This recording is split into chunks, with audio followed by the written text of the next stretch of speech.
स्वागत है आपका हमारे इस YouTube चैनल पायल लर्निंग हब में। तो आज हम पढ़ने वाले हैं हिंदी व्याकरण का एक नया टॉपिक जिसका नाम है छंद। छंद किसे कहते हैं और इसके प्रकार कितने होते हैं, आज की वीडियो में हम यही पढ़ेंगे। तो चलिए शुरू करते हैं। तो सबसे पहले हमारा क्वेश्चन है, छंद किसे कहते हैं, इसके कितने प्रकार भेद होते हैं। तो सबसे पहले हम देखेंगे छंद की परिभाषा। ऐसी रचना जिसमें अक्षरों एवं मात्राओं की संख्या निश्चित हो तथा यति यति तुक आदि का ख्याल रखा जाए, छंद कहलाता है।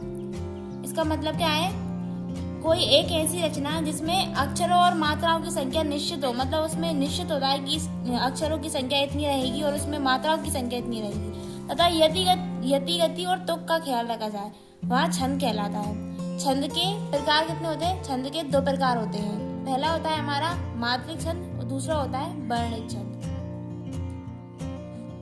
तो हम सबसे पहले पढ़ेंगे मात्रिक छंद के बारे में। मात्रिक छंद क्या होता है? जिन छंदों में मात्राओं की गणना की जाती है वह छंद कहलाते हैं, जैसे दोहा और चौपाई। अगला है हमारा वर्णिक छंद। जिन छंदों में वर्णों की गणना की जाती है वह वर्णिक छंद कहलाते हैं। वर्णिक छंद क्या होता है? जिन छंदों में वर्णों की गणना की जाती है वर्णिक छंद कहलाते हैं। तो अब आगे हम पढ़ेंगे दोहा छंद के बारे में। तो अगला क्वेश्चन है हमारा, दोहा छंद की परिभाषा और उदाहरण सहित लिखिए। दोहा छंद की परिभाषा क्या है? दोहा छंद के प्रथम और तृतीय चरणों में 13-13 तथा द्वितीय और चतुर्थ चरणों में 11-11 मात्राएं होती है। इसमें कुल 24 मात्राएं होती हैं। सम चरणों के अंत में तगड़ व जगड़ होते हैं। क्या है दोहा छंद की परिभाषा? दोहा छंद में 4 चरण होते हैं, जिसके प्रथम और तृतीय चरण, मतलब जो पहला और तीसरा चरण होता है उसमें 13-13 मात्रा होती है, और द्वितीय और चतुर्थ चरण मतलब दूसरे और चौथे चरण में 11-11 मात्रा होती है। इसमें कुल 24 मात्रा होती है। तो अब हम देखेंगे इसका उदाहरण।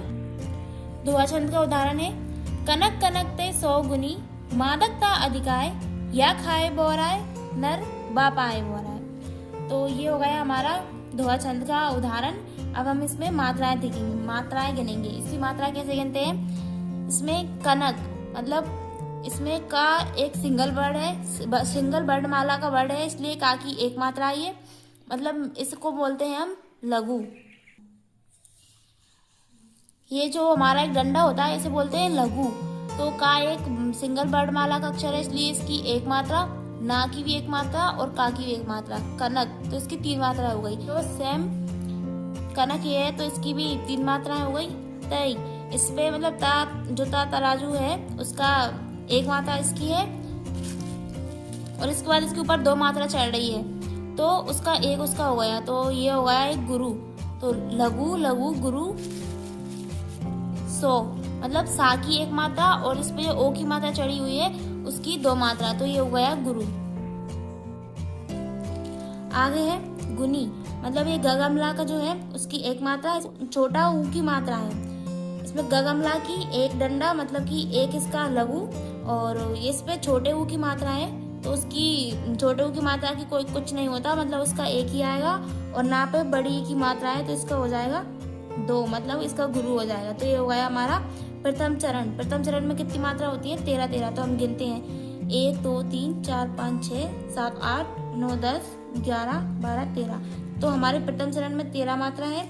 ऐसे ही इस चरण में हमारी 11 मात्राएं हैं, और इसमें हमारी 13 मात्रा और इसमें 11, मतलब प्रथम और तृतीय चरण में 13-13 मात्रा है, और द्वितीय और चतुर्थ चरण में 11-11 मात्रा है। अगला है हमारा चौपाई छंद। चौपाई छंद की परिभाषा उदाहरण सहित लिखिए। क्या है चौपाई छंद की परिभाषा? चौपाई एक सम्मात्रिक छंद है। इसके प्रत्येक चरण में 16-16 मात्रा होती है। इसका उदाहरण है, मंगल भवन या मंगल हारी, द्रवहु सुदशरथ अजर बिहारी।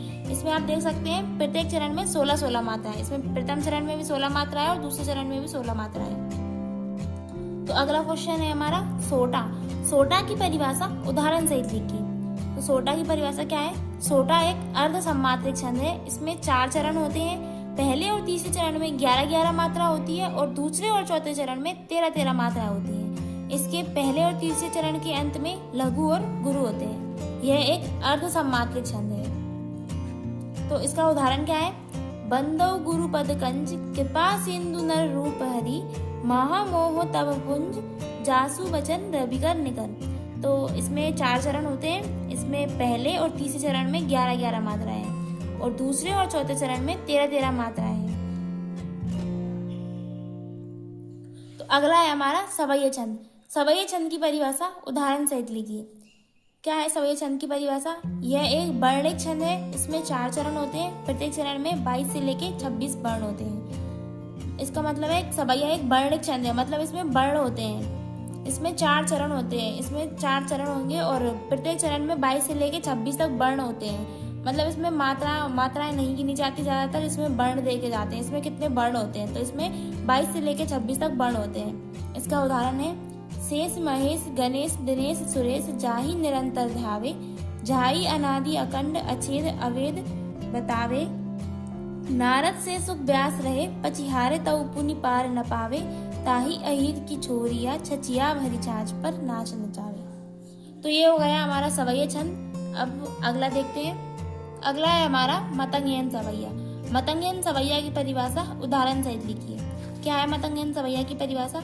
इस छंद में 4 चरण होते हैं। प्रत्येक चरण में 23 वर्ण होते हैं। प्रत्येक चरण में 7 भगण और 2 गुरु होते हैं। तो चलिए अब इसका उदाहरण देख लेते हैं।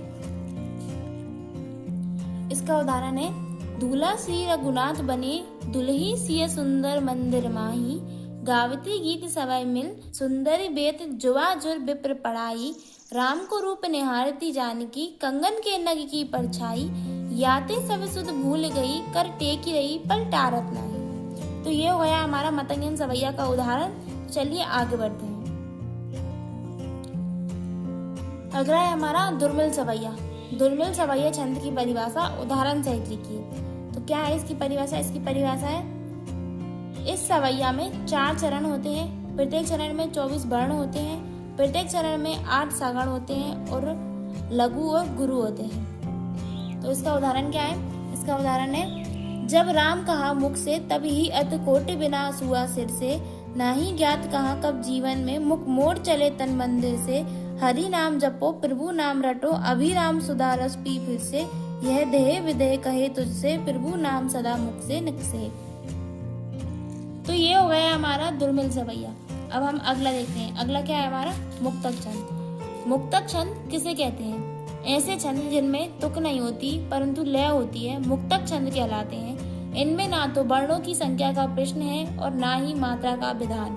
महाकवि निराला मुक्तक छंद के जन्मदाता माने जाते हैं। इसका मतलब क्या है? इसका मतलब है ऐसे छंद जिनमें तुक नहीं होती परंतु लय होती है मुक्तक छंद कहलाते हैं। इनमें ना तो वर्णों की संख्या गिनी जाती और ना ही कोई प्रश्न होता है इसमें। और जो महाकवि निराला है वो मुक्तक छंद के जन्मदाता माने जाते हैं। तो फ्रेंड्स आज का ये टॉपिक हम यहीं खत्म करते हैं। आई होप आपको ये टॉपिक समझ में आया हो। अगर आपका कोई डाउट हो तो वो कमेंट सेक्शन में बता देना, हम आपके डाउट को क्लियर करने की पूरी कोशिश करेंगे। आई होप आपको ये वीडियो पसंद आई हो। अगर वीडियो पसंद आई हो तो वीडियो को लाइक करें, शेयर करें और चैनल पर नए आए हो तो चैनल को सब्सक्राइब करें। मिलते हैं नेक्स्ट वीडियो में नए टॉपिक के साथ। तब तक के लिए बाय बाय।